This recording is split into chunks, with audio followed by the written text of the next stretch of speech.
ഈ ബി.ജെ.പിയെ അടുത്ത പാർലമെന്റ് ഇലക്ഷനിൽ പരാജയപ്പെടുത്തുക എന്നുള്ളതാണ്. അതുകൊണ്ട് സെക്യുലർ ഡെമോക്രാറ്റിക് ഫോഴ്സസ്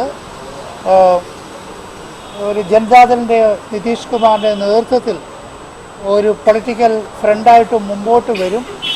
അതിൽ ഒരുപക്ഷെ ഇടതുപക്ഷ പ്രസ്ഥാനങ്ങളും രാജസ്ഥാൻ, മധ്യപ്രദേശ്, മഹാരാഷ്ട്ര, ഗുജറാത്ത് ഈ 4 സ്റ്റേറ്റുകളിൽ ലെഫ്റ്റില്ല, ജനതയില്ല, പ്രാദേശിക പാർട്ടികളില്ല. അവിടെ കോൺഗ്രസിനെയും ചേർക്കേണ്ടി വരും. അതുകൊണ്ട് ബി.ജെ.പിക്ക് എതിരായ ഒരു സെക്യുലർ സോഷ്യലിസ്റ്റ് ഡെമോക്രാറ്റിക് ഫോഴ്സസ് ആയിരിക്കും ഉണ്ടാകാൻ പോകുന്നത്. അതിൻ്റെ റിഫ്ലക്ഷൻ ആയിരിക്കും കേരളത്തിൽ വരുന്നത്. പാർട്ടിയുടെ 2 ശക്തമായ കമ്മിറ്റികൾ എതിർക്കുകയുണ്ട്. കോഴിക്കോട് ജില്ലാ കമ്മിറ്റിയും കണ്ണൂർ ജില്ലാ കമ്മിറ്റിയും ഈ പൊളിറ്റിക്കൽ ലൈൻ റിവ്യൂ ചെയ്യേണ്ട എന്ന് എതിർക്കുകയുണ്ടായി.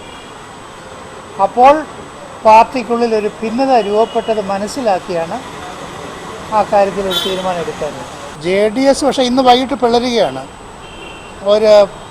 കർണാടകത്തിൽ അവർ വോട്ട് മാറ്റി ചെയ്തു.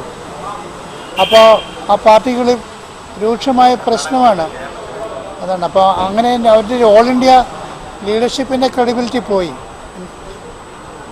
കേരളത്തിൽ ഇപ്പോൾ ആ സാഹചര്യമില്ല. ഞങ്ങളിപ്പോൾ ഒരു MLA-മാരില്ലെന്നേ ഉള്ളൂ. നമുക്ക് 3 ലക്ഷം വോട്ടുള്ളൊരു പാർട്ടിയാണ്. 1.5% വോട്ടുണ്ട്. നമുക്ക് മലബാറിൽ ഏറ്റവും ശക്തിയുള്ള ഒരു പാർട്ടികളിൽ ഒന്നാണ്. അതുകൊണ്ട് അങ്ങനെ വേറൊരു പാർട്ടിയിൽ ലയിക്കേണ്ട ആവശ്യമൊന്നുമില്ല.